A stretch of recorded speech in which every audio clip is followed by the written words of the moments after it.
Silakan duduk Bapak Ibu yang terkasih, Shalom.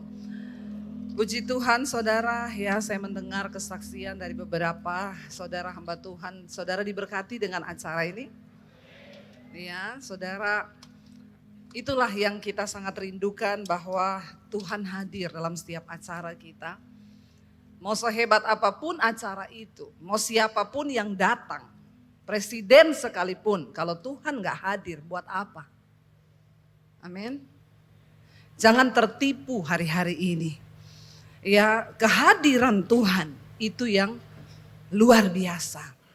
Kehadiran Tuhan itu yang membawa perubahan. Ya, kehadiran Tuhan itu segalanya, saudara. Saya pengen kita membaca di dalam 1 Raja-Raja pasal yang ke-6. 1 Raja-Raja pasal yang ke-6, saudara. Di sana kisah tentang ketika Salomo membangun rumah Tuhan. Ya, 1 Raja-Raja pasal yang ke-6, kita lihat bersama ayat yang 1 Raja-Raja pasal yang ke-6, mulai ayat yang pertama, saudara. Tuhan tidak pernah meminta untuk bangsa Israel itu membuat rumah bagi Tuhan. Tuhan gak pernah minta.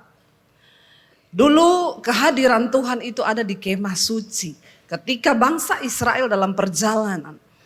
Ya, tapi bedanya kemah dengan bait suci itu apa? Kemah itu berpindah-pindah. Di mana bangsa Israel ada, mereka bangun kemah suci itu, tabut Tuhan ditaruh, di situ Tuhan hadir. Ketika bangsa Israel sudah nyaman, mereka diberi tanah perjanjian. Daud punya sebuah kerinduan untuk mendirikan rumah bagi Tuhan. Ya, dia ingin Tuhan itu hadir senantiasa bagi bangsa Israel. Tapi Allah berfirman, Daud, engkau tidak bisa mendirikan rumah bagiku karena tanganmu itu berlumuran darah. Memang Daud dipilih menjadi raja pada waktu itu untuk menaklukkan musuh-musuh bangsa Israel. Jadi dia harus berperang, dia membunuh banyak sekali orang. Tapi sebuah kerinduan dari hati Daud adalah dia pengen bangun rumah. Tujuannya apa? Untuk Tuhan itu hadir. Rumah Tuhan itu satu tujuannya agar Tuhan hadir di situ. Amin. Bukan supaya banyak perpuluhan di situ. Amin. Amin yang kenceng.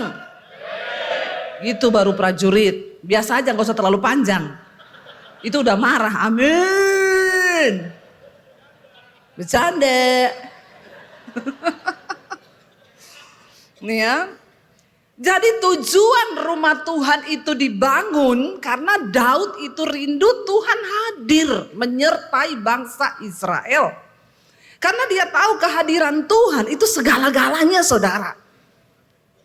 Waktu Tuhan hadir, coba apa masalah kita apa? Apakah dia tidak akan bekerja? Apakah dia tidak akan turut campur tangan? Tapi hari-hari ini banyak gereja tertipu, mereka gak peduli Tuhan mau hadir mau tidak. Yang penting tim PPW-nya seragamnya bagus. Ada yang menentukan tim PPW itu high heel-nya harus 14 cm.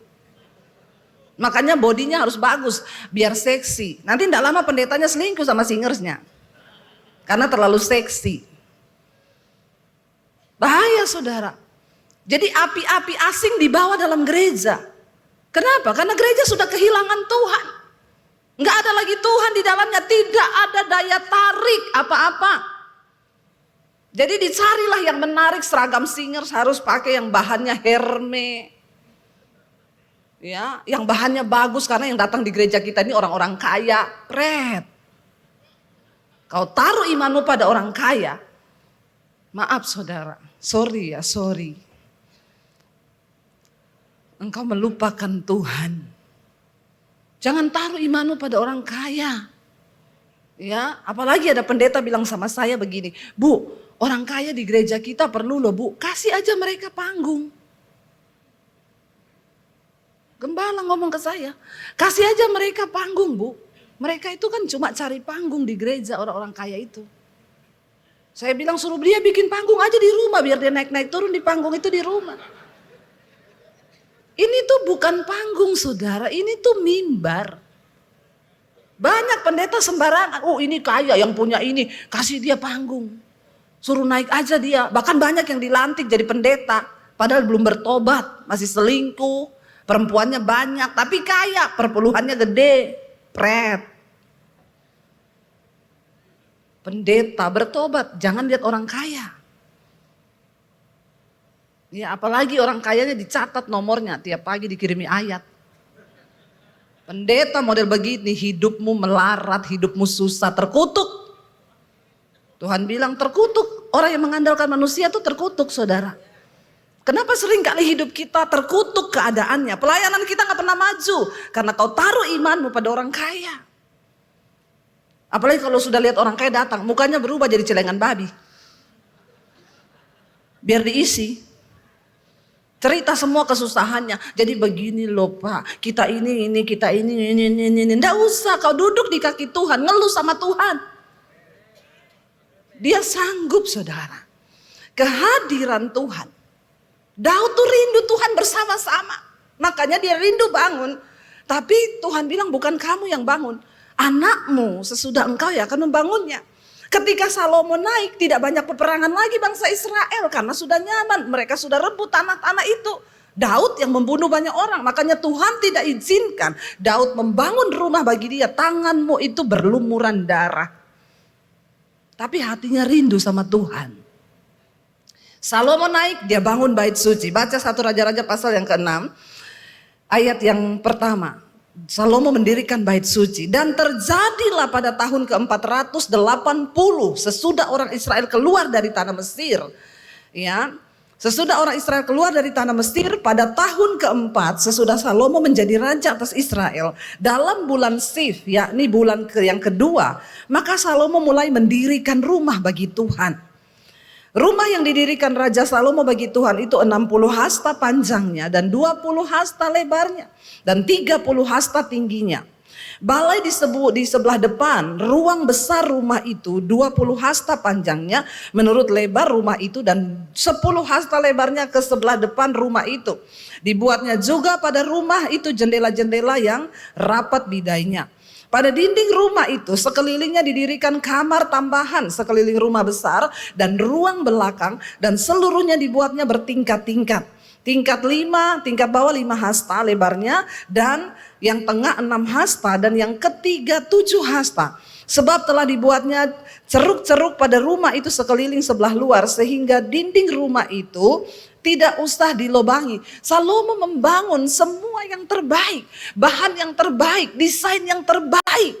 Dia mau beri bagi Tuhan ya untuk membangun rumah itu karena ini tempat berdiamnya Tuhan. Lihat ayat yang ke-7.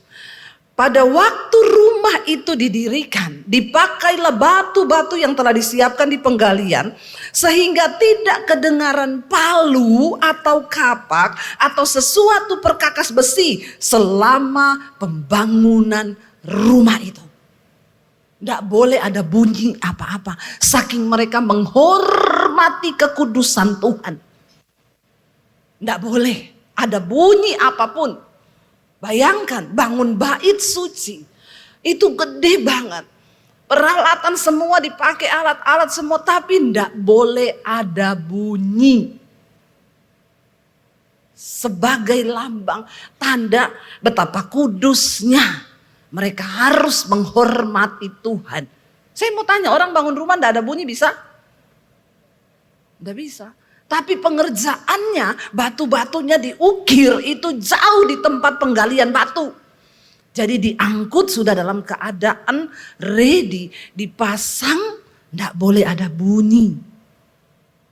Dia menghormati Tuhan. Luar biasa supaya Tuhan hadir. Saudara, tapi saya pengen kita baca saudara, ya.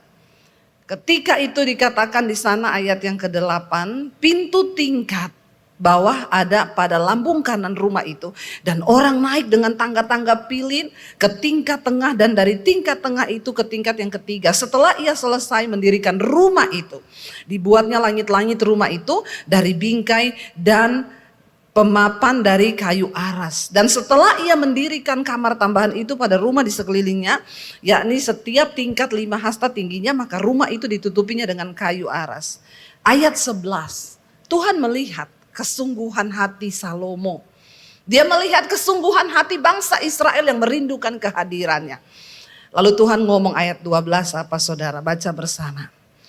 Ya, ayat 11 dikatakan, kemudian datanglah firman Tuhan kepada Salomo demikian. Ini inti yang kita mau baca. Ayat 12, mengenai rumah yang sedang kau dirikan ini, jika engkau hidup menurut segala ketetapanku dan melakukan segala peraturanku dan tetap mengikuti segala perintahku dan tidak menyimpang daripadanya, maka aku akan menepati janjiku kepadamu yang telah kufirmankan kepada Daud ayahmu, yakni bahwa aku akan diam di tengah-tengah orang Israel dan tidak hendak meninggalkan umatku Israel. Oke, engkau membangun rumah itu bagus, Tuhan lihat. Engkau tidak ada bunyi satupun menghormati Tuhan. Gereja, seringkali kita berpikir membangun rumah Tuhan harus begini begitu baik. Ya, tetapi Tuhan bilang intinya di sana. Mengenai rumah yang sedang engkau bangun ini, yang sedang kau dirikan ini, cuma satu syaratnya, Tuhan bilang, supaya aku tinggal. Supaya aku tinggal, bukan singers yang langsing. Amin. Ya.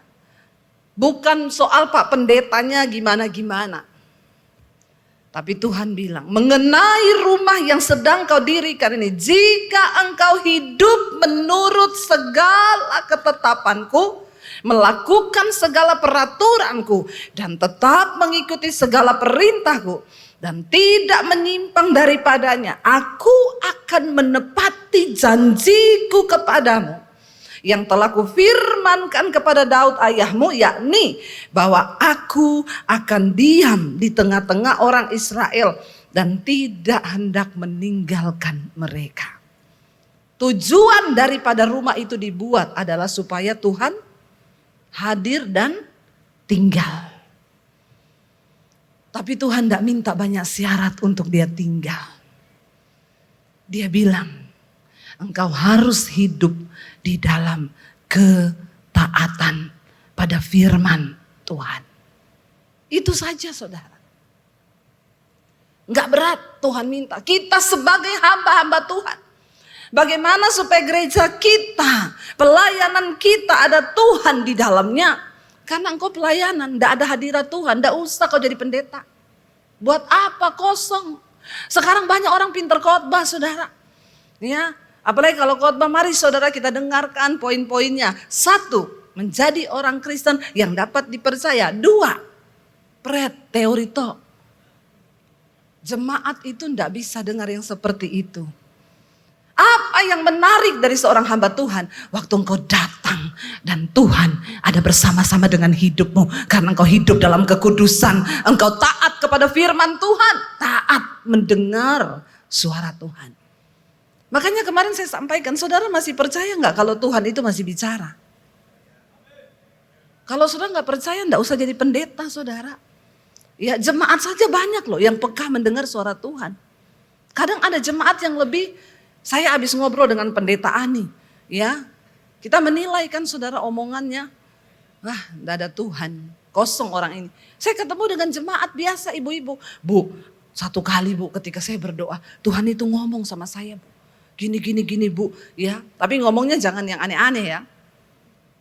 Kemarin tuh ada jemaat, Bu, suami saya selingkuh, saya sudah capek dengan hidup. Ibu tetap berdoa supaya suamimu bertobat. Pagi-paginya kirim ya, Bu, tadi malam saya berdoa, saya dengar suara Tuhan jam 2 malam. Apa Bu? Tuhan bilang, kau harus cerai dengan suamimu karena aku sudah menyiapkan seorang laki-laki buatmu. Oh haleluya ya Pak Pendeta ya. Saya bilang gitu, Bu, itu Tuhan yang mana ya Bu yang ngomong begitu ya? Tolak ukur kita ngomong suara Tuhan itu, tolak ukurnya firman Tuhan. Tuhan itu membenci perceraian. Lah kok ibu bilang Tuhan suruh ibu cerai? Tuhan sudah siapkan seorang laki-laki. Saya ini pendeta enggak bisa ditipu. Saya ini hamba Tuhan enggak bisa ditipu. Langsung saya balas chattingannya gini. Ibu sudah punya kenalan laki-laki? Langsung. Ya, langsung saudara itu harus peka jadi pendeta.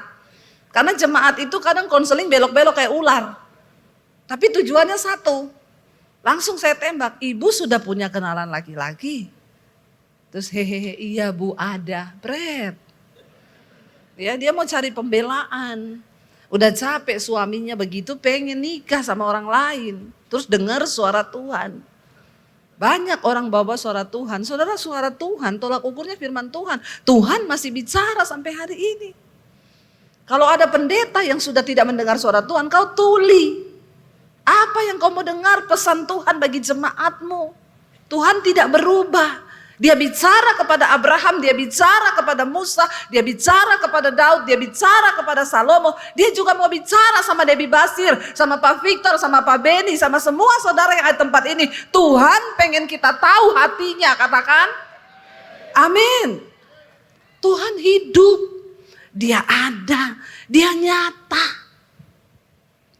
Hari ini tema kita walk with God, berjalan bersama Tuhan. Hamba Tuhan harus berjalan bersama Tuhan. Kita butuh kepekaan di dalam pelayanan. Kita butuh tuntunan. Ya, kita butuh Tuhan. Tanpa Tuhan pelayanan kita tuh nol. Gereja kita tuh tidak ada apa-apanya. Cuma bangunan tok. Ya, cuma tempat entertain tok. Makanya sekarang banyak gereja sudah nggak ada bedanya sama Holy Wing. Kalau orang cuma datang nyanyi-nyanyi, lompat-lompat, hidupnya nggak berubah, ngapain? Iya nggak saudara? Nah, gereja harus mengubah orang. Kenapa? Karena ada Tuhan di dalamnya. Dan ketika orang ketemu Tuhan, dia pasti berubah. Ya, dia pasti berubah, saudara. Tuhan bilang sama Salomo mengenai rumah yang engkau dirikan ini, kata Tuhan. Asalkan engkau hidup sungguh-sungguh, mengikuti ketetapanku, melakukan peraturanku, dan mengikuti segala perintahku, dan tidak menyimpang. Syarat untuk Tuhan hadir dalam pelayanan kita itu apa? Ketaatan kepada Tuhan. Dia hamba loh. Kita ini kita hamba loh, dia Tuhan kita loh. Saya saudara waktu dapat panggilan pindah dari Solo, di Solo tuh saya pelayanan saudara. Ya dulu saya sudah keliling juga khotbah-khotbah di beberapa gereja. Ada salah satu pendeta di sini Ibu Eva Srioko. Dulu gerejanya itu tempat saya pelatihan khotbah. Saya naik motor kalau pelayanan ke gereja beliau saudara. Ya bawa anak kadang ya saya taruh di depan, anak saya masih kecil, saya khotbah saudara. Ya pagi khotbah, ya sore khotbah ya. Lalu saudara, ya saya tiba-tiba dapat panggilan. Waktu di Solo itu saya tiap hari nangis. Saya enggak tahu kenapa saya itu nangis. Lalu satu kali saya tahu Tuhan ini mau bicara. Kadang lagi naik motor gitu pelayanan di Karanganyar, Jati, naik motor saya saudara. Ya, tiba-tiba air mata saya bercucuran. Saya bilang saya tahu Tuhan ini mau ngomong sesuatu. Lalu saya ambil doa puasa. Saya datang ke satu tempat saya berdoa. Saya bilang Tuhan aku tahu engkau mau bicara kepadaku. Bicara Tuhan, sampaikan apa yang mau Tuhan sampaikan. Saya dapat suara Tuhan. Ya Tuhan tuh sedih melihat gereja-gerejanya hari-hari ini, hamba-hambanya hari-hari ini tidak lagi memikirkan hatinya, nggak lagi fokus dengan jiwa-jiwa. Saya nangis ketika saya menerima hati Tuhan tuh, saya nangis terseduh-seduh. Besoknya saya datang lagi doa puasa di tempat itu. Bicara apa yang kau mau bagiku Tuhan. Aku ini hambamu, bicara. Lalu Tuhan tuh ngomong, aku akan bawa kamu keluar dari kota ini. Ke satu tempat yang akan aku tunjukkan. Saya bilang lah kok kayak Abraham ya. Saya bilang gini Tuhan, aku udah beli rumah di Solo. Rumah saya tuh lumayan. Sudah mapan saya, sudah aman. Ya, kehidupan sudah mulai mapan. Ya, rumahnya bagus ya. Tuhan mau bawa saya kemana? Aku akan bawa kamu pindah. Saya bilang tapi jangan main-main loh Tuhan. Di rekening saya itu enggak ada uang. Jadi saya anaknya udah 3. Kalau mau pindah itu butuh biaya. Terus saya bagaimana rumah ini, pokoknya enggak kebayang saudara. Tapi saya cuma nangis. Lalu Tuhan tuh bilang gini, kamu tuh hamba. Hamba itu harus taat kepada Tuhannya. Karena kalau kamu enggak taat kepada Tuhannya, kamu melakukan sesuatu bukan yang aku mau, kamu itu pengangguran di mataku. Kamu harus melakukan apa yang aku mau, kata Tuhan. Saya nangis saudara. Kamu bayangkan kalau kamu punya pembantu di rumah, lalu kamu bilang, Mbak nanti cuci spray ya. Saudara pulang, saudara bilang spray sudah dicuci, saya enggak mau cuci spray ibu hari ini. Saya maunya cuci horden. Tiap saudara ngomong, pembantumu ngomong begitu, saudara pecat enggak ini pembantu? Ini pembantu kok membangkang terus ya, tak omongin aja lakukan B. Nah sama Tuhan tuh begitu. Jadi saya cuma nangis, saya bilang gini, Tuhan kalau memang Tuhan mau bawa saya pergi dari kota Solo ini, pasti Tuhan bicara sama suamiku ya. Saya enggak mau ngomong, biar Tuhan yang ngomong sama suamiku. Satu kali di rumah, kita lagi duduk-duduk, suami saya itu bilang sama saya gini, Say, kamu rasa enggak kalau kita ini di Solo ini sekarang stuck? Saya kaget. Saya bilang, loh kamu kan tiap hari pelayanan, tiap hari Minggu pelayanan. Saya juga tiap hari Minggu pelayanan. Hari-hari biasa saya isi di perusahaan-perusahaan kantor. Kok kamu ngomong begitu? Dia bilang, iya loh, aku rasa kita ini stuck loh. Stuck artinya kita nggak ngikuti tuntunan Tuhan lagi. Ya, kita memang sibuk pelayanan tapi udah bukan berjalan dalam tuntunan Tuhan. Lalu suami saya bilang gini, Say, kamu rasa nggak kalau Tuhan mau bawa kita keluar dari kota ini? Syok saya saudara. Lalu saya cerita sama dia, kamu tahu enggak? Aku tuh ambil doa puasa hari ini pergi berdoa di satu tempat karena aku juga dapat panggilan Tuhan. Lalu suami saya bilang gini, kira-kira Tuhan mau bawa kita kemana ya? Saya bilang ya saya juga enggak tahu. Suami saya bilang kayaknya ke Batam. Saya bilang kenapa ke Batam? Dia bilang dulu selesai sekolah Alkitab di Bandung, saya di Pruskuneo itu ada gereja Batam yang mau minta dia pelayanan di Batam. Tapi karena dia sudah waktu itu tunangan sama saya, dia harus pulang ke Solo. Jadi dia bilang mungkin Tuhan mau teruskan panggilan itu, kita ke Batam. Saya bilang sama dia, tidak usah atur Tuhan. Ya, kita tunggu saja, kan Tuhan yang panggil, Tuhan yang teguhkan. Lalu saya bilang sama dia, sama suami saya, dulu kan kita ada pendeta yang ajak pindah ke Jakarta. Ya jangan-jangan kita ini dipanggil Tuhan ke Jakarta. Pendeta itu bilang gini, kamu berdua itu udah bukan di Solo tempatmu. Kamu berdua tuh harusnya berangkat ke Jakarta. Kita langsung ngomong gini, enggak Pak, kita di Solo. Kenapa? Kita sudah beli rumah di Solo. Karena rumah itu mapan kan, sudah. Ya lambang kemapanan sudah kita di situ aja nyaman gitu. Dia bilang gini, nanti satu saat kalau kamu dapat panggilan ke Jakarta, kamu hubungi saya ya.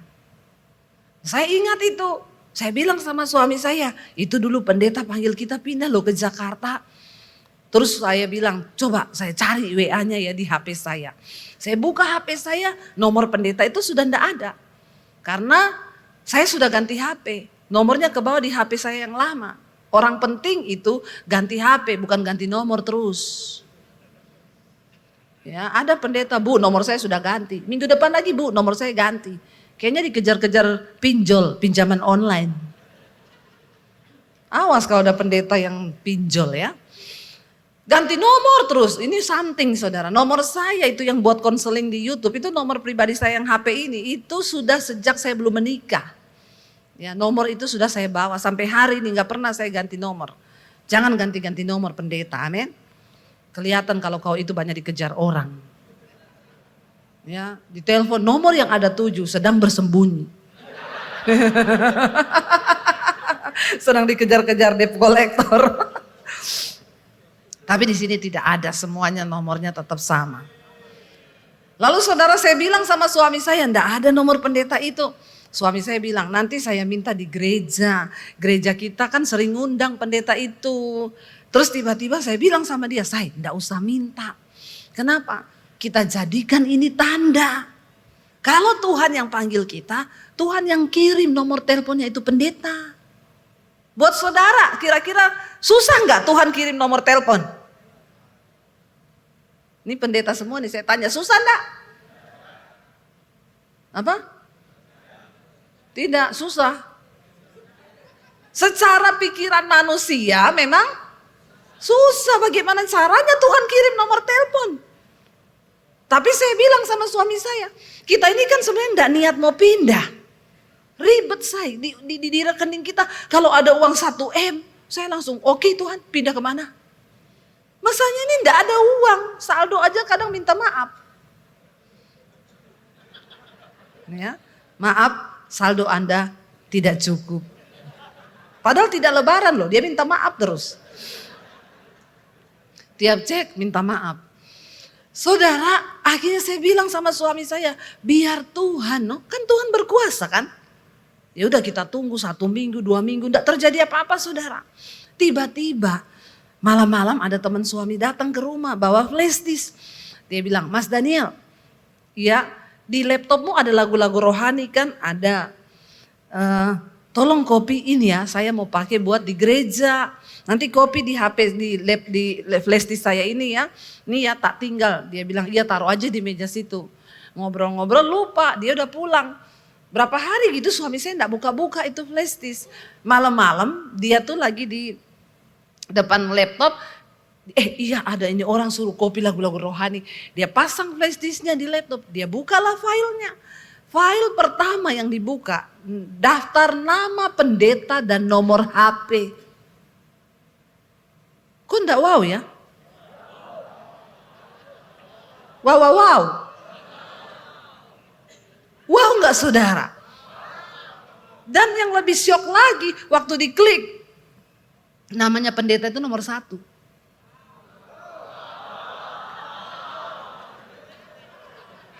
Luar biasa Tuhan tuh. Ada yang mustahil buat Tuhan. Waktu dia sedang berurusan dengan hidup kita, dan kita nangkep, dan kita mau taat, dia mulai bekerja. Nggak ada yang mustahil. Lalu suami saya kayak orang kesetanan, dia teriak, dia panggil saya, Non, Non, Non. Suami saya panggil saya Non, karena saya nonong nih loh. Makanya saya tutupi pakai poni begini. Ya, saya panggil suami saya Jo, artinya bojo. Jadi kalau saudara saya panggil dia Jo, namanya bukan Jonathan, tapi bojo. Saudara, dia teriak, saudara kayak orang kesetanan. Dia bilang, Non, Non, sini, Non, sini, Non. Saya datang, ngopo toh? Iki lu. Saya lihat, hah? Astaga, tenan? Tenane kui. Tenane. Saya bilang, tenane Tuhan ini tenan loh Tuhan. Iki tenan tuh Tuhan. Akhirnya yuwis kui SMS itu pendeta. Saya catat nomornya, saya SMS, Pak, tawaran pindah ke Jakarta masih berlaku. Kayaknya kami dapat panggilan Tuhan. Tidak dibalas saudara. Tidak dibalas berbulan-bulan. Maksudmu itu apa? Oh. Maksudmu ya apa? Saya bilang sama suami saya, ya wes enggak dibalas. Suamiku ngomong teleponan, moh. Saya enggak mau. Kalau memang itu dari Tuhan, ya mesti dia balas wong masuk. Saya enggak mau telepon. Kenapa? Saya berharap saya enggak usah pindah. Anak saya yang masih kecil itu waktu itu TK. Tapi suami saya bilang, ya udah enggak usah balas, biarin aja. Kita biarin. Kita enggak berusaha telepon. Satu kali di gereja suami saya itu ada kayak ada pertemuan pendeta-pendeta begitu. Dia WA saya lagi pelayanan di satu perusahaan. Dia bilang, "Say, cepat kamu ke sini. Pendetanya ada di gereja, datang dari Jakarta." Saya cepat-cepat naik motor ke gereja saudara. Sampai di sana ya keringet-keringet turun dari motor pakai helm. Saya bilang sama suami, "Mana itu loh, ayo kita ketemu." Selesai kami ketemu, "Pak, Bapak terima SMS saya selama ini?" Dia bilang, "Terima." "Kok Bapak enggak balas?" "Iya, saya juga berdoa." Saya bilang, "Tuhan, kalau memang orang dua ini memang Tuhan mau bawa pindah ke Jakarta, ya nanti Tuhan ketemuin aja kami, saya enggak mau balas." Mungkin dia juga mikir ini, ngerepotin lagi nih pendeta ini. Ngapain WA-WA saya. Ya, jadi dia bilang saya berdoa minta tanda sama Tuhan. Kalau memang Tuhan yang panggil kamu nanti kita ketemu tanpa janjian. Dia bilang ini terjadi, kita ketemu ndak janjian. Wow. Wow ya, wow. Berarti saudara sudah dong sekarang ya. Ya, dong pora. Udah dong ya. Saudara, lalu saya bilang sama suami saya, "Yowes, terus gimana?" Dia bilang, dia langsung tantang gini, "Kapan kalian berangkat untuk menjadi pengintai? Intai dulu negeri yang penuh susu dan madu itu." Jangan wow. Nggak penuh madu, racun di sana. Banyak racun. Bukan penuh susu dan madu, ternyata banyak racun di sana. Kami bilang gini, "Oke Pak, kapan kita bisa berangkat? Lihat dulu bagaimana pelayanannya." Oke, nanti berangkat. Kita atur waktu, kita berangkat saudara. Waktu kita berangkat, ini bunyi apa ya? Sangkakala ya? Ini bunyi apa nih? Kalau sangkakala puji Tuhan loh, saudara lagi seminar gini Tuhan datang, langsung ke sorga semua ini. Langsung auto sorga kita nih semua. Lagi kudus-kudusnya ini, lagi berapi-api ini. Ya benar-benar siap ini untuk diangkat Tuhan ya. Tapi Tuhan bilang jangan dulu, kau harus siapkan jemaatmu. Ya itu jemaatmu tanggung jawabmu. Nanti besok saudara menghadap Tuhan. Ditanya jemaatmu mana? Saudara disuruh balik belakang. Ya jemaatmu 3.000, saudara noleh cuma 100. Yang lain terhilang. Jangan ketawa kau, sedih. Sedih. Ini tanggung jawab loh di hadapan Tuhan. Ya, tanggung jawab. Jangan cuma dicukur dombanya, bulunya diambil. Domba kedinginan, tersesat, tidak ditolong, dibiarin. Tuhan akan minta pertanggungan jawab. Ya, itu yang Tuhan ingetin bagi gembala-gembala. Jangan kau cukuri saja itu domba, kau mintai duitnya. Ya, nanti kalau dia kedinginan, dia kepasan, kau nggak urus, kau nggak khotbahin tentang pertobatan, tentang kekudusan.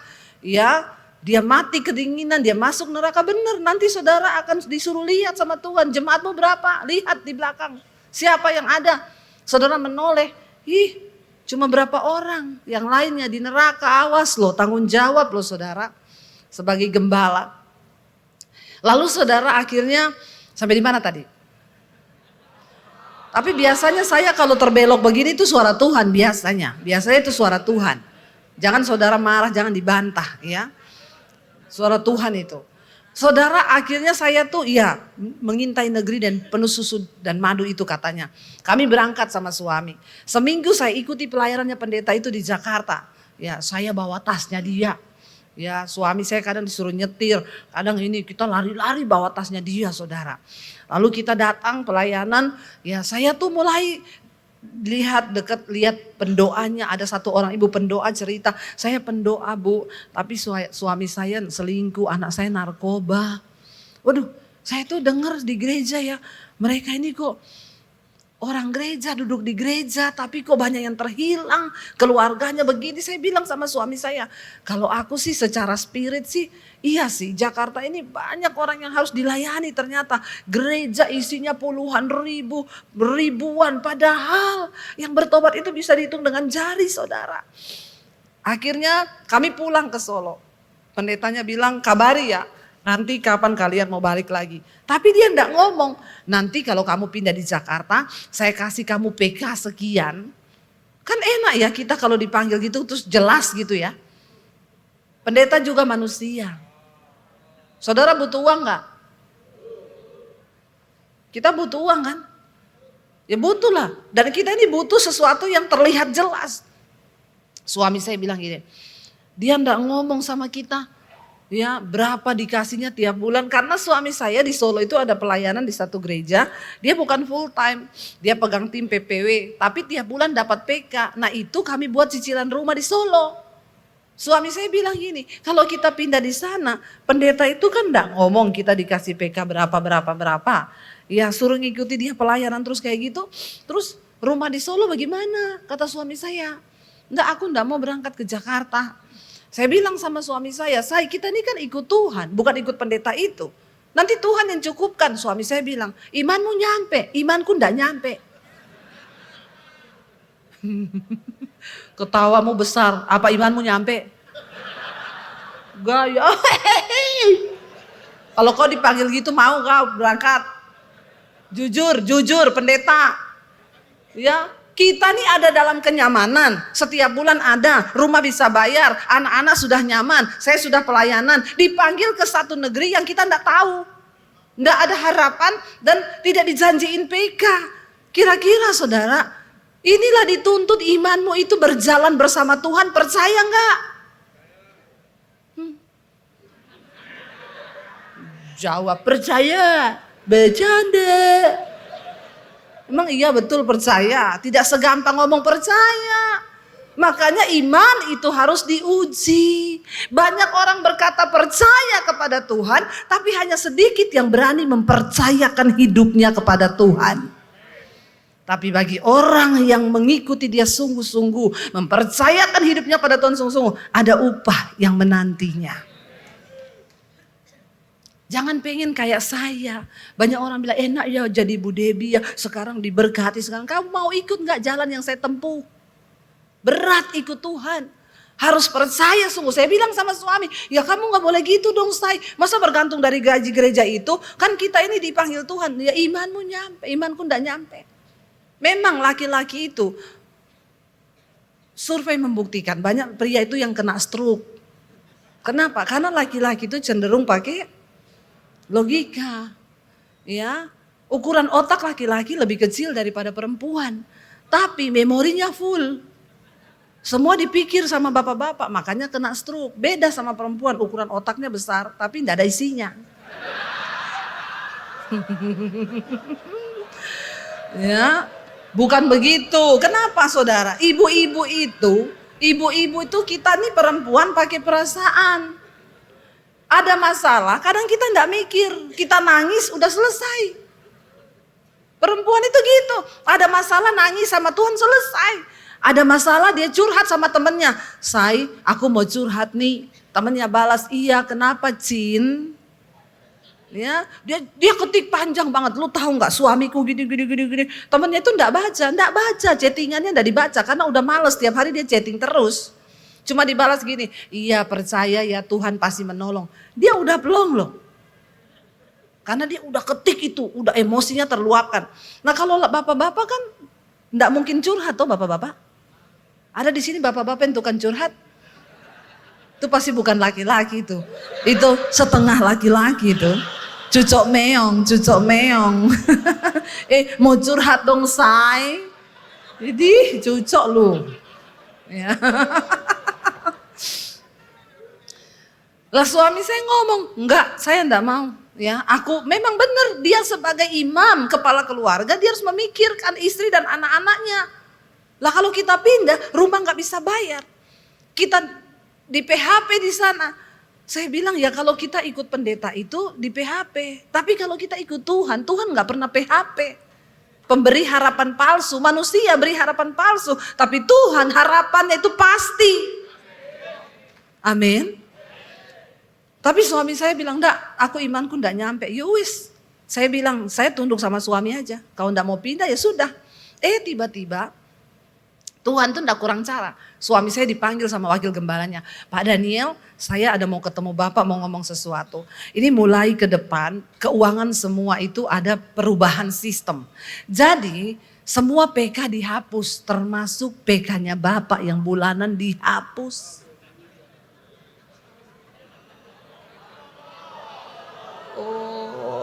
Bercanda. Tuhan bilang bercanda. Saudara, yang dia pertahankan itu. Tiba-tiba Tuhan bikin acara. Langsung dia ngomong sama Pak Wakil Gembalanya. Oh kalau gitu saya sekalian pamit Pak.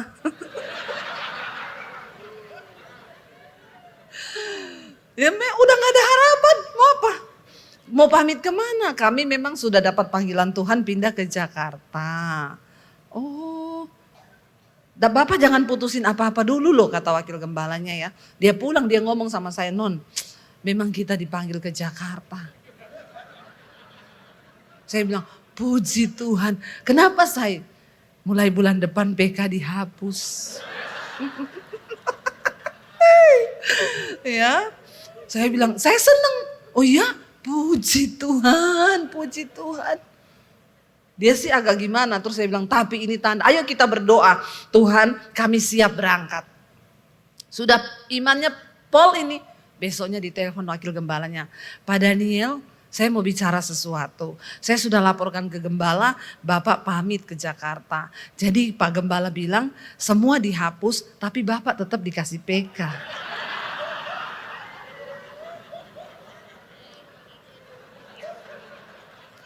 Ayo, bagaimana? Saya bilang sama suami saya, jangan kau jual panggilan. Hanya demi sepiring kacang merah. Ya, kenapa Esau menjual hak kesulungannya? Karena kacang merah terlihat di depan mata, sedap menggoda. Tapi janji Tuhan belum terlihat. Janji Tuhan belum terlihat. Dan sering kali kita ini hamba-hamba Tuhan, kita lebih suka sama yang terlihat di depan mata, tapi kita kurang percaya dan tidak mau melihat dengan mata iman bahwa di seberang itu ada negeri yang besar yang dijanjikan Tuhan yang lebih daripada apa yang kita punya sekarang. Ketika Abraham disuruh memilih, Lot memilih, dia pilih negeri yang bagus. Tapi bersama Tuhan, walk with God. Waktu engkau enggak peduli negerinya kayak apa, asal ada Tuhan di situ. Tuhan bisa mengubah kutuk menjadi berkat. Dia bisa mengubah yang kering menjadi subur. Sebab engkau punya Tuhan yang dahsyat. Dia pengubah segala-galanya, katakan. Sebaliknya Tuhan bisa mengubah yang subur menjadi tandus. Dia bisa mengubah berkat menjadi kutuk ketika kita berubah setia. Saya bilang sama suami saya, jangan kau jual panggilan. Ini yang kedua, ini sudah rekayasa loh. Untuk mencoba mengalihkan panggilan kita dari Tuhan. Suami saya jawab, maaf Pak, kami sudah bulat untuk pindah ke Jakarta. Kami berdua berangkat ke Jakarta, anak-anak tinggal di Solo. Ya, karena memang belum ada biaya untuk tinggal. Di Solo saya tidur di kasur enak, kamar pakai AC, rumah baru, pindah ke Jakarta. Dikasih tempat, saya nginap di rumah saudara saya. Kamarnya itu, tempat tidurnya sih spring bed, tapi sudah gak ada bednya, tinggal springnya. Kamarnya itu ndak ada jendela, kayak gudang, kayak sarang walet, ndak ada AC.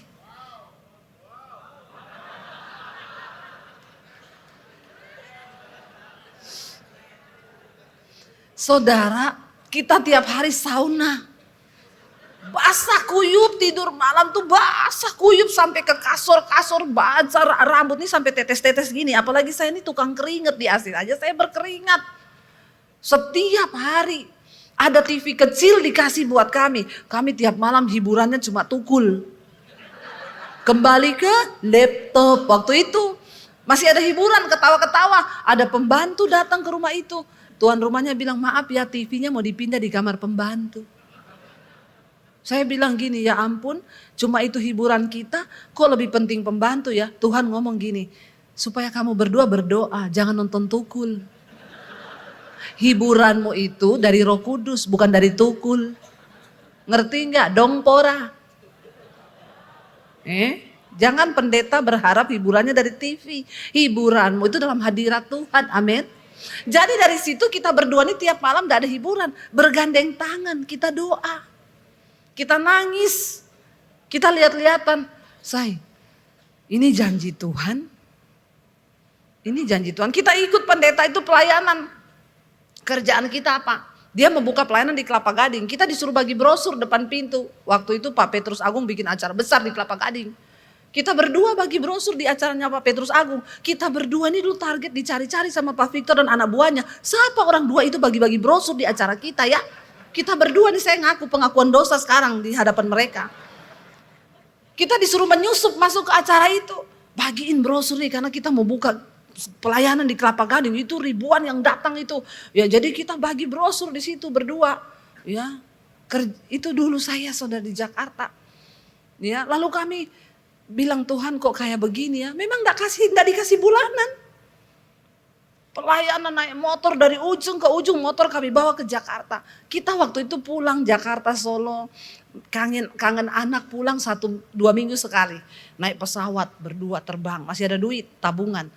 Lama-lama nggak ada duit, nggak ada pemasukan, nggak ada penghasilan. Pulang naik bus, naik kereta dulu. Lama-lama menipis naik bus. Lama-lama nggak ada duit, adanya motor. Suami saya bilang, ada uang 200.000 say. Kalau kangen anak kamu toh yang pulang naik bus. Saya bilang kita harus berdua pulang lihat anak. Nggak bisa, uangnya cuma 200. Saya enggak kenal Pak Beni waktu itu.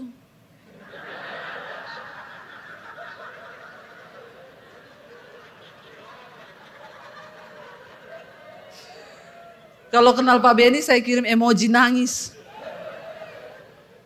Ya, enggak kenal. Saudara, 200.000 mau pulang lihat anak. Suami saya bilang, enggak bisa berdua, kamu toh apa aku toh. Saya bilang enggak bisa, kita dua-dua kangen sama anak. Suamiku bilang, kalau mau berdua ada motor. 200.000 cukup buat bensin. Kami pulang dari Jakarta ke Solo naik motor 18 jam. Saudara, dari Cirebon sampai di Solo hujan deras. Kami nggak bisa berhenti, mau berhenti di mana? Di resto, kami nggak punya uang. Kami jalan terus di tengah hujan deras, saya kedinginan. Saya tutup helm saya, pakai mantel hujan. Saya nangis di atas motor. Saya bilang, Tuhan, karepmu, karepmu, karepmu. Udah nggak ada kata-kata. Saya bilang, terserah kau Tuhan. Aku nih ikut engkau Tuhan, kok air mata terus. Tapi biar kehendakmu yang jadi Tuhan. Kami pulang saudara, saya ingat kami hanya berhenti makan 1 kali. Di pom bensin Semarang ada tukang jual mie tek-tek di pom situ di pinggir jalan. Suami saya bilang, paling harganya 10.000 apa 7,5. Kita bisa mampir makan yuk. Kita makan di situ. Saya tiba di rumah jam 3 pagi. Tangan saya biru mengkerut semua kena air hujan. Saya masuk ke rumah, saya nangis saudara. Saya bilang, Tuhan, apa yang sudah Engkau buat? Kenapa Kau panggil kami ke Jakarta begini? 1 tahun pertama tidak ada pelayanan sama sekali. Tuhan perem kita saudara. Saya lihat anak-anak saya lagi tidur. Saya bilang, mereka masih kecil-kecil. Sebenarnya saya bahagia di sini. Kenapa sih Tuhan? Saya nggak mau balik besok. Saya mau di sini aja. Karena balik juga nggak ada pelayanan. Saya nggak khotbah, cuma suruh-suruh bagi brosur. Lalu saya nangis lihat anak-anak saya yang tidur pulas. Saya bilang, saya sebenarnya kan bisa bahagia. Ayat Alkitab itu muncul. Barang siapa mengasihi keluarganya, anak-anaknya, orang tuanya melebihi mengasihi aku, engkau tidak layak bagiku. Saya nangis lagi saudara. Besoknya anak-anak saya bangun seneng, kami ketemu berapa hari, saya pamit sama mereka. Mami papi mau ke Jakarta lagi. Anak saya yang masih TK itu berlutut di kaki saya. Dia bilang, Mami enggak usah pergi. Mami kan bisa pelayanan di Solo aja. Mami masih TK loh. Saya peluk anak saya bilang, Dek, kamu masih kecil. Sudah pikul salib. Mami percaya Tuhan akan perhitungkan ini semua. Mami papi ini miliknya Tuhan nak. Kami juga tidak berdaya dengan panggilan ini. Mami papi mau sama-sama kamu terus. Tapi ini panggilan Tuhan yang tidak bisa kita tidak jalankan. Kami berangkat lagi ke Jakarta. Tidak ada penghasilan, benar-benar kita pelayanan. Terakhir saya melihat memang pendeta itu istrinya tidak welcome sama kita saudara. Kalau di gereja kami nggak pernah disalami. Tapi kalau ada orang kaya yang datang, Shalom Bapak, Ibu luar biasa. Saya melihat itu. Kami lagi cerita sama suaminya, istrinya tuh mau pulang. Pak, saya mau pulang. Kamu pulang nggak? Kami tidak dianggap sama sekali. Sampai satu kali dia telepon dengan istrinya. Saya dengar jelas di belakang saudara. Saya duduk tepat di belakang kursinya. Istrinya bilang, kamu di mana? Dia bilang lagi sama Daniel sama Debbie. Saya enggak suka ya kamu itu bawa mereka ke sini. Kenapa kamu bawa mereka ke sini? Saya enggak mau. Saya syok saudara. Saya syok, saya cuma bilang, ya udah nanti kita bicara aja. Yang lucunya, dia bikin KKR di Jakarta. Undang pembicara dari luar negeri. Saya waktu itu singer, suami saya main musik. Karena tempat duduknya gak ada yang kosong. Ibu gembala ini harus duduk di samping saya karena ada satu kursi yang tersisa di samping saya. Dia tuh benci banget sama saya, gak mau lihat muka saya. Tiba-tiba pendeta luar negeri itu jalan keliling sambil berkhotbah. Lalu dia berhenti tepat di depan kami. Lalu dia tanya, what's your name? Saya bilang Debbie. Yes, Debbie, you? Ditanya istri gembala ini. Dia jawab namanya ini. Lalu dia bilang sama istri gembala ini, kamu punya karunia hebat, bernubuat, penglihatan gini-gini. Tapi karena kamu sombong, semua karuniamu dipindah sama Debbie. Saya syok. Oh Tuhan Yesus. Saudara wow, tapi saya enggak tahu. Saudara wow, tapi saya syok waktu itu. Tuhan itu enggak pernah bisa direkayasa. Sekalipun orang terlihat hebat, punya banyak karunia. Itu orang kita enggak kenal. Dia juga enggak kenal ibu gembala ini.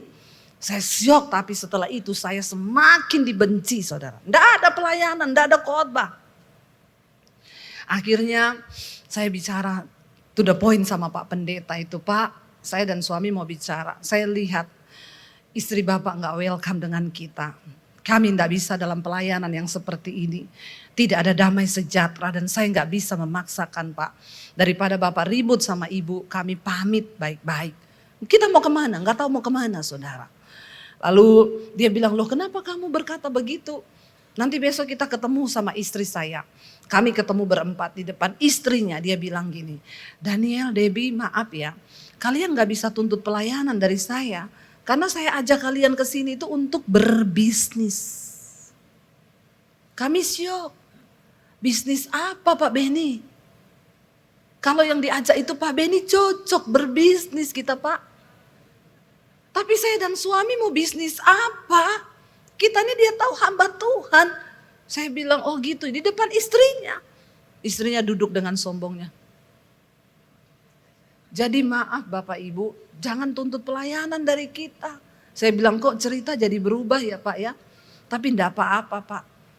Ini cara Tuhan, kami pamit, terima kasih. Memang saya tidak menyalahkan dia saudara. Karena kami menggantungkan iman pada Tuhan. Justru saya bersyukur lewat dia kami dibawa ke Jakarta. Kalau enggak lewat dia, jadi kita enggak ada alasan kepahitan. Saya ketemu dia saudara. Ketika kami sudah dipakai Tuhan di Jakarta. Saya ketemu dia dalam satu acara. Dia salaman gini. Luar biasa ya sekarang jadi hamba Tuhan besar. Tapi kamu enggak kepahitan kan sama saya? Saya bilang enggak lah Pak. Kan bangsa Israel keluar dari Mesir, Tuhan yang mengeraskan hati Fir'aun. Terus dia diam. Dia sambil salaman gini, oh gitu ya. Jadi menurut kamu saya Fir'aun? Mirip Pak. Mirip. Itu jawaban saya, sudah langsung pergi dia. Mungkin dia yang kepahitan sama saya sekarang. Saudara, hamba Tuhan, Tuhanmu itu Tuhan. Tuhanmu itu Tuhan, bukan manusia. Lalu tapi setelah itu kami masih panjang nih kalau saya cerita enggak cukup nanti sampai sesinya Pak Beni. Lanjut. Saudara tahu saya 3 hari ada di sini. Saya ini baru pulang dari Pekanbaru, Palembang. Saya ke sini 3 hari pelayanan ini. Nanti siang saya ke Surabaya. Dari Surabaya besok Minggu saya khotbah. Hari Senin saya terbang ke Makassar. Anak saya kemarin telepon, Mam pulang kapan? Saya bilang, nanti kita ketemu minggu depan nak. Bulan depan kita ketemu minggu depan ya. Saya dari Makassar pulang hanya sehari di Jakarta. Saya ada pelayanan tanggal 5 di Jakarta. Tanggal 6 saya terbang lagi ke Solo. Lalu anak saya bilang, mami tuh ya pergi terus, mami papi ini milik Tuhan. Kamu juga kalau mami papi di Jakarta kan kamu kuliah. Saya bersyukur. Ya dulu kita sama-sama terus sama anak-anak dari mereka kecil. Nilai firman Tuhan itu kami tanamkan kepada mereka. Sekarang mereka besar, udah kuliah semua. Satu masih SMA kelas 3. Ya, mereka sekarang udah gak ada waktu di rumah. Kita pulang pun kadang kita berdua di rumah. Anak-anak mereka berangkat pagi, mereka pulang malam. Anak saya yang pertama sekarang sudah magang di DPR. Ya sebentar lagi dia selesai kuliahnya. Yang nomor 2 kuliah sambil kerja di Starbucks. Kemarin Pak Beni cerita anaknya. Saya pelayanan pulang dari Sydney, anak saya ngomong, Mam aku mau bicara sama Mami. Bicara apa? Tapi Mami janji jangan marah. Ngomong dulu, enggak bisa Mami janji enggak marah. Kamu ngomong dulu apa? Janji dulu jangan marah. Enggak, ngomong dulu apa? Aku mendaftar di Starbucks. Saya bilang, yakin kamu? Starbucks itu cuci piring, ngepel, nyapu loh. Makanya aku bilang, Mami jangan marah. Enggak, Mami enggak marah. Malah Mami suruh kamu, sana cepet cuci piring. Ya, saudara dia masuk di Starbucks. Jam 12 malam. Saya tanya Karen, kamu sudah tidur belum Mam? Dia foto piring kotor. Aku closing malam ini masih cuci piring. Nanti jam 12:30 selesai baru pulang. Pagi dia kuliah. Enggak apa-apa. Ajari anak-anakmu menderita. Amin. Ya, menderita. Enggak apa-apa. Ya, jadi sekarang anak saya jadi tahu, dia bilang, Mam cari uang susah ya. Susah kan? Bayangkan aku lembur 2 jam sampai jam 1 malam. Ya dapatnya sekian. Padahal aku kalau minta uang sama Mami buat ngopi aja berapa. Iya makanya. Ya sekarang kamu tahu. Biarkan mereka susah saudara. Jangan didik anakmu enak. Suruh dia belajar susah. Ya makanya anak saya itu saya suruh naik angkot ke sekolah. Kamu ke sekolah naik angkot. Masuk sekolah negeri. Mam, tapi di sekolah negeri itu kan bukan orang Kristen. Justru kamu harus bercahaya di tengah kegelapan. Jangan kau kumpul garam sama garam jadi gudang garam kau. Darah tinggi nanti kau. Ya, kau pergi di sana masuk sekolah negeri. Ya, lalu dia bilang, ya udah, tapi kan aku nanti sekolah diantar kan pakai mobil. Kagak, naik ojek atau naik angkot. Yakin Mam? Yakin. Mami dulu sekolah jalan kaki. Ya itu kan zamannya Mami, nggak ada yang berubah nak. Ya zaman sudah berubah, kagak, penderitaan tetap sama. Ya udah marah-marah dia harus keluar dari komplek perumahan naik ojek dulu, sampai depan komplek baru naik angkot. Pulang hari pertama, pusing naik angkot, duduk miring, baru hari pertama nak.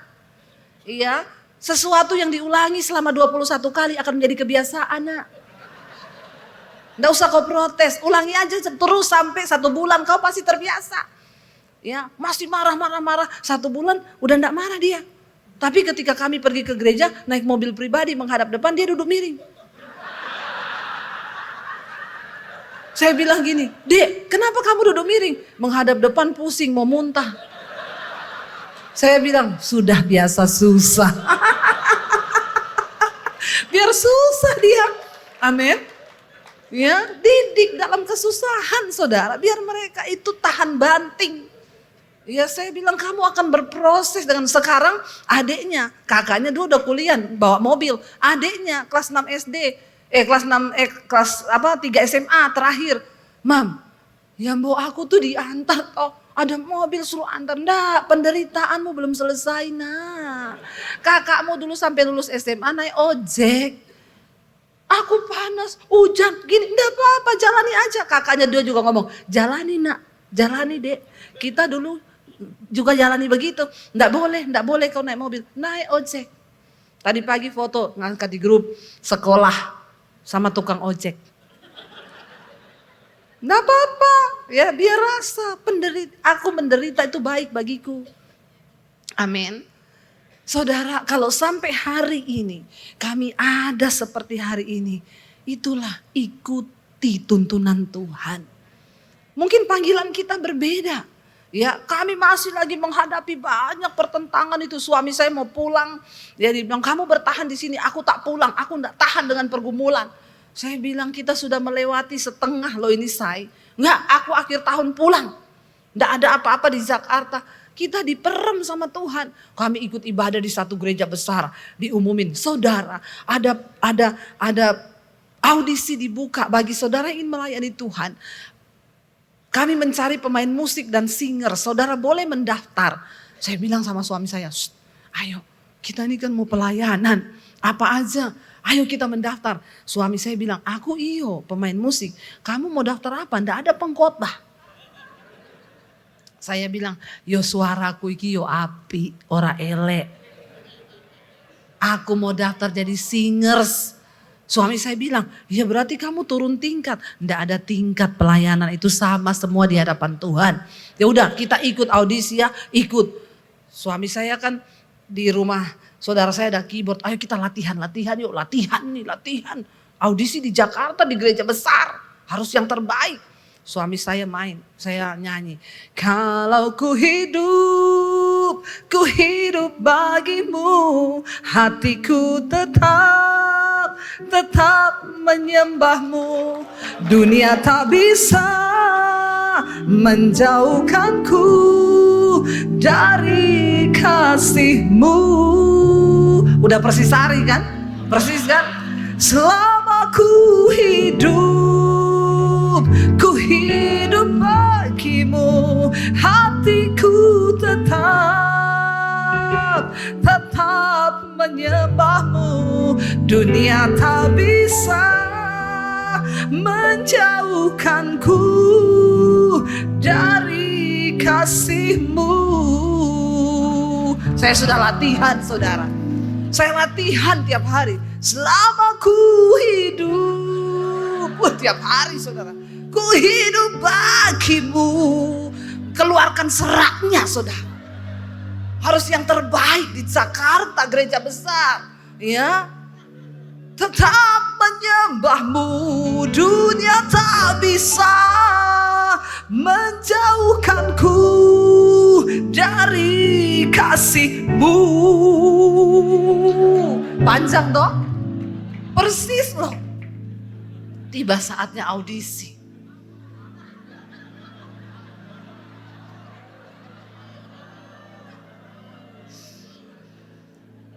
Udah bagus begitu. Kalau saudara jadi juri, saya lulus enggak? Kalau Pak Victor, saya ikut audisi lulus enggak begitu? Selama ku hidup, kau hidup bagimu. Masa enggak lulus saudara saya? Anda tertawa, saya menangis waktu itu. Saya kecewa, suamiku yang enggak lulus. Padahal suami saya tuh kalau Henry Hin dulu datang ya ke Jakarta, kakaknya Benny Hin, dia kalau datang, suami saya yang main keyboard, dia bilang kamu itu pembuka pintu surga. Permainanmu itu pembuka hadirat Tuhan. Orang masuk nama hadirat Tuhan. Dia kalau ke Jakarta selalu hubungi suami saya untuk main keyboard. Dia ajak pindah ke Kanada kita. Ayo ikut, saya bilang enggak, kita di Indonesia. I love Indonesia. Itu audisi enggak lulus. Saya pulang kecewa sama Tuhan. Tuhan, kami ini hanya mau melayani Tuhan. Di Jakarta kami ini pengangguran. Mana janjimu? Apa yang kau buat Tuhan? Hidup kita ini ancur-ancuran. Di Jakarta udah gak bisa lihat anak, gak ada duit. Mau ikut audisi pemain musik aja di Jakarta enggak lulus loh. Saya baca Alkitab. Dalam satu rumah terdapat banyak perabot. Ada perabot yang mulia. Ada perabot yang kurang mulia. Perabot yang mulia dipakai untuk tujuan yang mulia. Ditempatkan di tempat yang mulia. Tapi perabot yang kurang mulia ditaruh di tempat yang tidak mulia untuk tujuan yang tidak mulia. Aku tahu siapa milik kepunyaanku. Dan barang siapa ingin menjadi perabot yang mulia, engkau harus menyucikan dirimu dari hal-hal yang jahat, supaya engkau dipandang layak dan digunakan untuk setiap tujuan yang mulia. Saya nangis bercucuran air mata. Tuhan ngomong, aku tahu siapa milik kepunyaanku. Saudara, kita gak bisa pencitraan di hadapan Tuhan. Karena Tuhan tahu siapa milik kepunyaannya. Orang yang meninggalkan kejahatannya, yang berjalan mengikuti tuntunannya, mengikuti perintah Tuhan, mereka itulah kepunyaanku. Saya nangis, saudara. Singkat cerita, akhirnya saya justru diundang jadi pembicara di gereja itu. Saya ingat, saudara, waktu kami ibadah di gereja itu, kami tetap ikut ibadah walaupun tidak lulus audisi. Pak Rubin Ong khotbah waktu itu, ya. Saya nangis bercucuran air mata waktu penyembahan. Dan saya mendengar suara Tuhan. Satu saat kamu akan berdiri di mimbar gereja ini untuk menyampaikan isi hatiku. Saya nangis di lawat Tuhan, saya dengar suara itu. Selesai ibadah saya bilang sama suami, tadi aku dengar suara Tuhan. Suami saya bilang, apa? Tuhan bilang, satu saat saya akan berdiri di mimbar itu. Suamiku bilang, audisi singers aja ndak lulus. Piye carane kamu naik di mimbar itu piye? Saya bilang ndak tahu. Ya untuk nek Tuhan yang ngomong ya mesti itu terjadi toh. Singers aja ndak lulus. Tapi Tuhan tahu menempatkan hamba-hambanya di tempat di mana harus dia berada. Saudara, berjalan bersama Tuhan di dalam pelayanan. Artinya apa? Mendengar suaranya. Taat pada perintahnya. Ikuti, dan dia itu ada. Di setiap pergumulan kami ketika saya nangis, dia jawab lewat firman. Waktu saya tahu saya tidak lulus, saya cuma bilang, iya Tuhan. Kan Tuhan tahu di mana harusnya saya berada. Ya, Tuhan tahu saya di mana harusnya memang saya itu ada. Tuhan yang paling tahu di mana saudara itu ditempatkan. Dia akan mengangkat, dia akan merendahkan. Itu Tuhan yang tahu. Bagian kita taat, ngikuti apa yang Tuhan suruh. Banyak orang datang bertanya kepada saya gini, Bu, bagaimana supaya kita bisa mendengar suara Tuhan? Ayat yang kemarin kita baca, coba kita kembali saudara di Mazmur yang kemarin. Siapakah orang yang takut akan Tuhan? Ya, saya kemarin tidak terlalu membahas banyak ya kemarin karena kita sudah Mazmur 25 ayat 12 di sana kemarin kita sudah baca. Siapakah orang yang takut akan Tuhan? Mazmur 25 ayat 12. Kepadanya Tuhan menunjukkan jalan yang harus dipilihnya. Orang itu sendiri akan menetap dalam kebahagiaan dan anak cucunya akan mewarisi bumi. Tuhan apa? Bergaul karib dengan orang yang takut akan Dia dan perjanjiannya diberitahukannya kepada mereka. Lu sebagai hamba Tuhan, kita ini butuh bocoran dari Tuhan. Sebagai hamba Tuhan, kita perlu ngerti isi hati Tuhan, kita perlu ngerti rahasianya Tuhan. Dan ayat ini berkata luar biasa, siapa orang yang takut akan Tuhan? Biar kita hari ini berkata, Tuhan, biar Engkau dapati aku adalah salah satu orang yang takut akan Engkau. Dia menunjukkan jalan yang harus kita pilih. Dan dikatakan di sana apa? Rahasianya diberitahukannya kepada mereka. Wow enggak? Rahasia Tuhan loh. Saya itu kenal dengan Pak Victor, Pak Beni dan Pak Hengki. Tapi mereka enggak pernah kasih tahu rahasianya ke saya. Walaupun kami dekat. Berarti masih ada celah. Saya juga enggak pernah cerita rahasia saya ke mereka. Karena kami dekat. Tapi sebatas kami dekat. Yang paling tahu rahasia saya itu siapa? Suami saya. Kenapa dia? Ya, karena dia itu sangat dekat dan menyatu dengan saya. Kami satu tubuh. Saudara, untuk mempercayakan sebuah rahasia, kita tidak boleh sembarangan. Ya, walaupun kita kenal dekat, kita nggak mungkin mempercayakan rahasia kita. Pak Victor nggak mungkin mempercayakan rahasia ke saya. Kenapa? Kami dekat, tapi kami ya tidak sedekat saya dengan suami saya. Apalagi Tuhan. Dikatakan Tuhan itu memberitahukan rahasianya kepada orang yang bergaul karib, yang sangat dekat. Kita harus masuk lebih dalam, bukan hanya mendengar suaranya, tapi mengenal isi hatinya. Kenapa suami saya tahu saya? Suami saya itu tahu hati saya. Saya tuh tahu waktu kami dulu baru menikah, saya mendengar suami saya tuh, saya tahu suara dia. Dia masuk rumah cuma teriak, sore, biar dia mau tipu saya tahu ini suamiku. Kenapa? Suaranya aku kenal. Tapi ketika kami menikah lebih dalam, kami masuk dalam sebuah hubungan. Bukan suaranya, dia gak perlu ngomong lapar. Dia cuma garu-garu kepala gini, saya tahu.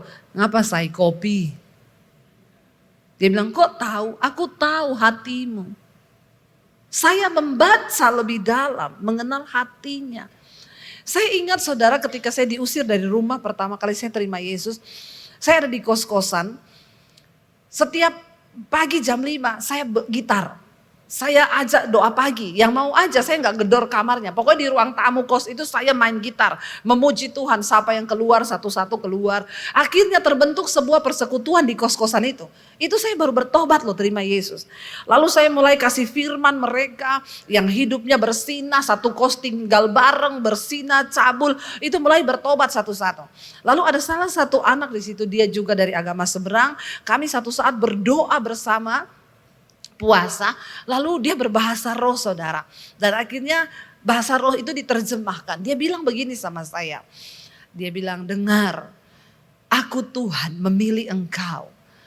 Satu saat engkau akan menjadi gembala bagi banyak jiwa. Usai nangis bercucuran air mata, saya masih di tempat kos, cuci baju anak kos. Bagaimana mungkin jadi gembala atas banyak jiwa. Dia bilang, aku memilih engkau. Kenapa? Karena engkau bukan hanya peka mendengar suaraku, tapi engkau ngerti isi hatiku. Saya nangis waktu itu, saya gak ngerti. Tapi hari ini saya melihat Tuhan menggenapi itu. Saudara, di channel YouTube saya, ya sekarang hampir 700.000 subscribe-nya. Dan setiap pagi itu hampir 100.000 yang mendengar, 50.000. Saya pergi kemana aja saya ketemu orang yang berkata, Ibu Gembala, aduh saya mengalami perubahan mendengar semua itu. Tuhan genapi loh. Kenali isi hati Tuhan. Tapi mendengar suara Tuhan itu ada ndak enaknya. Ndak semua enak. Ya siap ndak kita ndak enak. Ya contoh nih. Saya pergi ke toko, mau beli tas. Manusia hedon saya bilang, enggak apa-apalah beli tas 65 juta, wong kamu bisa beli. Kan kamu juga udah bantu gereja-gereja di mana-mana, bantu pendeta, bolehlah. Mau gesek, Roh Kudus ngomong, itu jadi satu pastori loh di desa. Jengkel saya, jengkel. Masa saya enggak boleh sih? Enggak boleh. Ya udah enggak jadi. Enggak jadi. Saya mau bersaksi sama saudara. Satu kali saudara, saya itu dapat suara Tuhan. Tuhan itu ngomong sama saya, kamu harus kasih satu pendeta ini mobil. Kamu kasih pendeta ini mobil yang sama dengan punyanya wakil gembalanya. Waktu saya dengar suara itu mobilnya wakil gembalanya 400 jutaan, saya tengking dalam nama Yesus. Setan bicara, setan ngomong dalam nama Yesus. Kagak, enggak, 400 juta saudara, mahal enggak? Keluarin uang 400 juta? Enggak. Saya tengking itu suara, berhari-hari bicara saya tengking dalam nama Yesus. Ini setan. Akhirnya saya sudah gak tahan, menjadi tahanan roh itu enggak enak. Enggak enak. Saya enggak tahan, saya bilang gini, Tuhan, tolak ukurnya suamiku ya. Suami saya ini orangnya agak perhitungan. Bukan pelit, bukan. Tapi perhitungan. Perhitungan. Ya, tapi dia sudah kasih kuasa sama saya, kamu mau memberkati siapa aja, kasih enggak apa-apa. Karena kamu lebih peka mendengar suara Tuhan. Dia tuh, tapi ini kan 400 juta kan. Saya bilang, saya tanya suami ya Tuhan. Kalau suami ngomong iya, iya berarti Tuhan. Tapi kalau dia bilang, wih banyak amat, berarti ini enggak. Saya berdoa bergumul, saya satu kali ngomong sama dia, Say, sini aku mau ngomong sesuatu. Aku nih dapat suara Tuhan. Apa? Masa kita disuruh beliin mobil Pak Pendeta. Dia diem, enggak ngomong. Biasanya, wih gila kali mobil enggak. Dia diem terus. Saya bilang, Say, aku nih ngomong sama kamu. Terus dia bilang sama saya gini, kamu tahu enggak? Aku udah disuruh Tuhan tuh dari bulan Januari. Ternyata karena dia tuli. Makanya Tuhan harus ngomong sama saya. Akhirnya saya bilang, tapi kita disuruh beli yang sama kayak wakil gembalanya loh. Gimana? Dia bilang, iya ya udah memang Tuhan yang suruh kok. Aku juga tuh dari Januari lalu sebenarnya udah disuruh tapi tak diemin. Ya aku ya enggak mau lah. Masa beliin. Saudara, akhirnya kami sepakat ya. Sepakat dinilai 400 juta sekian. Ya wes sepakat. Akhirnya kami pelayanan lah ke Makassar. Pikir saya pulang dari Makassar nanti kita urus. Kita pelayanan di Makassar, saya ngobrol-ngobrol sama Pak Beni. Ya, kok yo pas pendeta itu lagi ngangkat foto mampir di pinggir jalan. Kita tanya kenapa Pak, mobil saya mogok. Saya bilang sama suami, kebangetan kita ini, coba itu Tuhan udah ngomong loh, itu mobilnya mogok loh. Ini pendeta juga memang agak-agak saudara. Ya, dia tuh banyak berkorban buat yang lain-lain tapi buat dirinya sendiri kagak. Lalu akhirnya saya bilang sama Pak Beni, Pak, kita ini digerakin Tuhan loh Pak, saya sama suami mau beliin mobil.